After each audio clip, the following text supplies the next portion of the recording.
it's hard to necessarily distinctly say that this is just terrible, like right off the bat, right? To say the games as a service is the worst thing ever.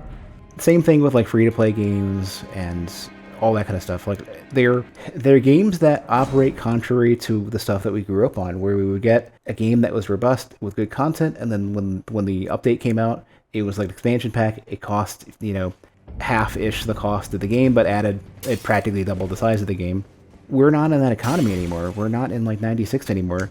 If you look at minimum wage versus the cost of everything, housing, education, healthcare, everything, minimum wage has stagnated, and everything else has gotten like ridiculously more expensive. And so you look at purchasing power for games, and it's like people want to go into a game, sit on something, let the whales fund it, and get their free patches on a regular basis. And they're content hungry, but they can't afford to keep spending. So it's like all these like free to play games as a service, all this kind of stuff, very much caters to that.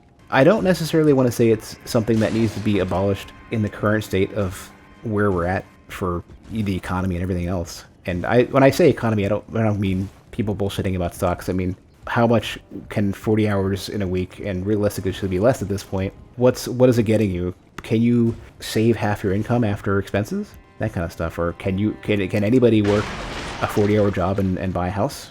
And no. Can everybody comfortably afford healthcare? No. Are people basically wage slaves because they don't have a job, they're fucked because they need the insurance and shit? When it comes to the perceived luxuries of things like, I want to play video games and I need enjoyment, I need downtime, which should be a human right.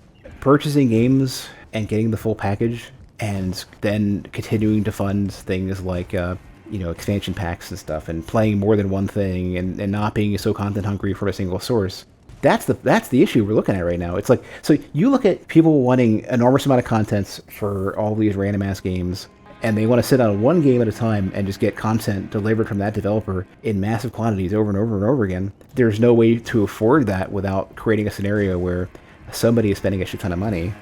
The ideal would be that they're able to spend money. The player has enough money to actually like comfortably afford these things. And I'm not saying the player should be spending more relative to what they have. What I'm saying is what they have should be enough to where the amount that they're spending is relatively less. If no other prices and costs of living change, people should be making something like 25 to 35 an hour.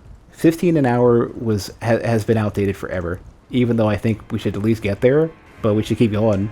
But if that's why, like, the whole idea of like content hungry players and shit, and because of how games as a service is being put out right now, it's like this is not a scenario that I think we should just say fuck it and get rid of it until we fix the problems that are making that a viable solution.